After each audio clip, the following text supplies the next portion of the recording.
आमदार किसन कथोरे यांनी जाणून घेतल्या वेळूक वाशाला विभागातील नागरिकांच्या समस्या। आज मुरबाड विधानसभेचे आमदार किसन कथोरे यांनी अतिदुर्गम अशा वेळूक वाशाला विभागाला भेट दिली। या भेटीदरम्यान तेथील नागरिकांच्या वतीने त्यांचे जल्लोषात स्वागत करण्यात आले। यावेळी आमदार किसन कथोरे यांनी वेळूक वाशाला येथील नागरिकांच्या समस्या जाणून घेतल्या।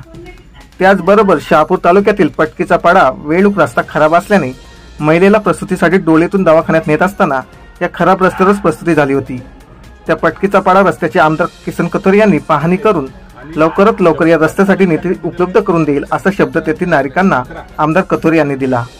यावेळी मोठ्या संख्येने वेळूक वाशाला विभागातील नागरिकांनी आमदार किसन कथोरे यांच्याशी संवाद साधून आपल्या समस्या मांडल्या व अनेक समस्यांची निवेदने दिली। या दौऱ्यात त्यांच्या समेत रवींद्र चंदे, हरेश पष्टे, राजेश निमसे यांच्यासह शासकीय अधिकारी व कथोरे समर्थक कार्यकर्ते मोठ्या संख्येने उपस्थित होते। लोकिनसाठी अंकुश भोईर। एक बातम्या तुमच्याकडून मला मिळाल्या। एक पाडा जिथं आहे ते आदिवासी वस्ती आहे, पटकीचा पाडा, त्या ठिकाणच्या एका भगिनीला डिलेव्हरी होताना रस्त्यात डिलेव्हरी झाली। अशा प्रकारच्या बातम्या तुमच्याकडून ऐकल्यामुळं रस्ता नाही हे पाहिल्यानंतर मला थोडंसं वाटलं की आपण स्वतः जावं आणि काही मार्ग निघतो का ते पाहावं। पण मी येत असताना मला बऱ्याच गावागावांच्या मधल्या नागरिकांनी भेटण्याचा प्रयत्न केला। त्यामध्ये वाशाळा गावाला सुद्धा आज आपण पाहिलं का खूप लोक, एवढे लोक इथे एकत्र झाली। त्यांना अपेक्षा आहे की काहीतरी आमचे प्रश्न सुटावेत आणि तो प्रश्न सोडत असताना त्यांचा महत्त्वाचा विषय मिळाला माझ्या हातात की प्राथमिक आरोग्य केंद्र ही त्यांची मागणी बऱ्याच वर्षाची आहे। कसारा आणि वाशाळा या परिसराला जर लोकसंख्या पकडली तर तो निकषामध्ये बसत असताना तो झाला नाही। त्याचा तातडीने प्रस्ताव करायला ग्रामपंचायतीचा मी आता सरपंचाला सूचना केल्या, ठराव करून द्यावा, त्याला तातडीने मान्यता घेण्याचा प्रयत्न शासनाकडून केला। वाशाळा विभागात जवळपास मोठी लोकसंख्या आहे आणि त्यांनी महत्त्वाची मागणी केली ग्रामीण रुग्णालय हवं म्हणून। नाही, ग्रामीण रुग्णालय आता किती प्राथमिक आरोग्य केंद्र आहेत हे मला अजूनही माहिती नाही। एवढं वाशाळ्याला ग्रामीण रुग्णालय देता येणार नाही, पण प्राथमिक आरोग्य केंद्र मी नक्की 100% द्यायचा प्रयत्न करतोय। पण या भागात जर इथं जवळ नसेल कुठं तर त्या ठिकाणी कुठंतरी ग्रामीण रुग्णालयाचा दर्जा द्यायला काही अडचण वाटत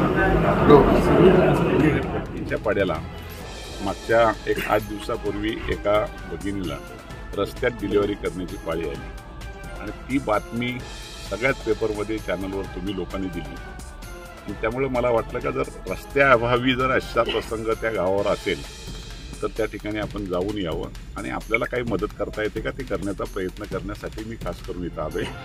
मला हे सगळ्यात आमच्या आदिवासी भगिनींनी पण आता सांगितलं तसं केवळ ही एक नाही डिलिव्हरी, त्याच्या अगोदर सुद्धा झाल्या आणि त्याच्यापेक्षा सर्पदंशाचे पेशंटसुद्धा दगावले जातात, कारण त्यांना येता येता रस्त्यातच तो दगावला जातोय। हा जर प्रसंग असेल तर तो रस्ता होणं गरजेचं आहे आणि त्यासाठी मी आताच माझ्याबरोबर काही अधिकारी पण आहेत, त्या अधिकाऱ्यांना सूचना केल्यात ग्रामविकास विभागाच्या माध्यमातून R&D मधून आपण हा 3.5 किलोमीटर अंतराचा रस्ता त्याला तातडीने प्रस्तावित करून त्याला निधी उपलब्ध करू। साहेब, 2018 साली 4.8 किलोमीटरचा हा रस्ता मंजूर झाला होता। 9 महिन्यात तो पूर्ण झाला आहे।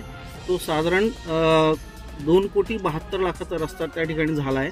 तो वेळूक वाशाळा ते पटकीचा पाडा असा त्या ठिकाणी बोर्ड पण लावण्यात आला होता, नंतर तो बोर्ड त्या ठिकाणी नाही आहे। तर हा जो काही प्रकार झालेला आहे या संदर्भात काय सांगू शकाल? खरं म्हणजे मला आत्ताच माझ्या काही कार्यकर्त्यांनी किंवा नागरिकांनी सांगितलं की हा रस्ता जो आपण आता गावातला वेलूकचा झाला आहे तो पटकीच्या पाड्याच्या नावाने झाला, पण तो फक्त वेलूकपर्यंत झाला, पुढचं काम झालंच नाही। आणि त्यामुळं काय झालंय याची सविस्तर माहिती घेईल मी आणि त्यामध्ये जर काही गोंधळ झाला असेल तर त्याला निश्चितपणे आपण मार्गी लावू। जय भारत कन्स्ट्रक्शन नावाने त्या ठिकाणी बोर्ड लावण्यात आलेला होता, भारत टेंडर्सच्या नावाने, आणि त्या ठिकाणी 2,72,00,000 हा रस्ता त्यांनी दाखवलेला आहे।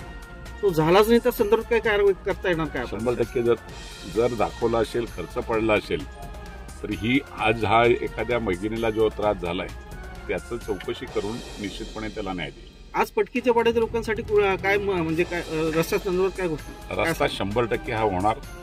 रस्त्याला तातडीने त्याला मान्यता घेण्याचा माझा ताबडतोब प्रयत्न आहे। खरं म्हणजे मी त्याच्या अगोदर सुद्धा मी आमचे खैरनार हितैषी उपअभियंता आहेत, मी ग्रामविकासच्या माध्यमातून 50 लाख रुपयाचा निधी तातडीने पण आज पण घोषित करत होतो, पण त्याच्यानंतर तो बसत नाही। त्यांना विचारला आणि 70 लाख रुपये आपण 50-54च्या माध्यमातून देत होतो, असे 1,20,00,000 हे पैसे मी ताबडतोब त्यांना आज घोषणा करणार होतो की काम चालू करायला आपल्याला एस्टिमेट करू, पण त्याच्यात तो रस्ता बसत नाही म्हणून त्याला आपण R&Dच्या माध्यमातून या राज्याचे ग्रामविकास मंत्री गिरीशजी महाजन यांच्याकडून त्याला आपण मान्यता घेतली. आपण शहापूर तालुक्यामध्ये खासदार भारतीय जनता पक्षाचे आहेत, आमदार राष्ट्रवादीचे आहेत आणि संपूर्ण ग्रामपंचायतीमध्ये दोघे गट जे ठाकरे आणि शिंदे गट आहेत ते सत्ता उपभोग घेत आहेत, पण इतक्या वर्षांपासून ह्या अशा जे पाड्या आहेत या ठिकाणी कुठल्याही प्रकारचा प्रगती दिसत नाही, या संदर्भात काय सांगा?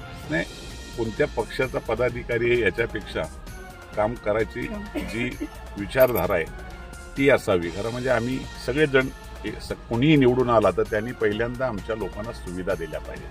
मला आता वाशाळ्याची मंडळी भेटली, त्या ठिकाणी पण खूप वाड्यांचा जवळजवळ 64 वाड्या या अजूनही त्यांना रस्ता हा माहितीच नाही, कितीतरी विद्युत पुरवठा नसलेली गावं आहेत.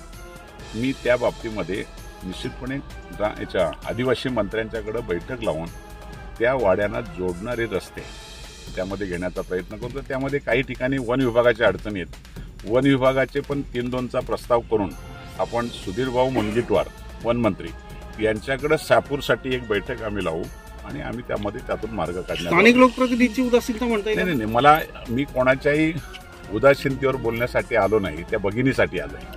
आणि त्या भगिनीला जर तिच्या वेदना या जर आमच्यासारख्याला जर सहन होत असतील तर आमच्यासारखं आम्हीच, आणि म्हणून मी आलोय. मुरबाड विधानसभेचे आमदार असून तुम्ही शहापूरच्या समस्या सोडवण्यासाठी पुढाकार घेताय. मी सांगतो तुम्हाला, आमदार मी आमदार कुठला आहे हा विषय नाही. मी विधिमंडळाचा सदस्य महाराष्ट्राचा आहे आणि विधिमंडळाच्या सदस्याला महाराष्ट्रातले कुठलेही प्रश्न मांडता येतात, मार्गी लावता येतात, हे आपल्या सगळ्यांच्या माहितीसाठी असावं. शहापूरचा विकास झालाय? शहापूरचा विकास झालाय का नाही मी त्या विकासावर बोलायला आलो नाही, पण ज्या समस्या मी ज्या तालुक्यात जातो, ज्या जिल्ह्यात जातो, मला आवड आहे. मी घडलेलं आहे तो केवळ आणि केवळ विकासाच्या नावाने घडलेलं आहे. आताही मला कोणीही बोललं तरी पण मी लिहून घेत नाही, पण त्यांना सांगतो तुम्ही द्या मला प्रश्न. मला प्रश्न देणारी लोक आवडतात आणि म्हणून मला ते आवड आहे. साहेब, म्हणजे मला जर असा फिरवलं ना तुम्ही तर तुम्हाला चमत्कार घडून दाखतील. तुम्ही पत्रकार मला फिरू देत नाही. साहेब, या प्रकारानंतर भिवंडी लोकसभेचे खासदार त्यांची सारी प्रतिक्रियाही आली नाही. नाही, एक सांगतो तुम्हाला, कदाचित अधिवेशनमध्ये वगैरे असतील त्यामुळे ते कदाचित बोलले नसतील, पण प्रत्येकाने त्याच्यावर लक्ष देण्याची आणि गरज आहे. त्या या महिला बोलतात त्या टायमाला आम्हाला त्या भावना कळल्या पाहिजे. त्यांनी खूप चांगलं सांगितलं आणि त्यांनी जर अजूनही पुढचं सांगितलं. याच्या अगोदर पण एका भगिनीला रस्त्यातच डिलिव्हरी करावी लागली होती, मृत्यू झालेत. आदिवासी कधी खोटा बोलत नसतो, प्रामाणिकपणे त्यांना बोलण्याची सवय असते, ते माझ्याशी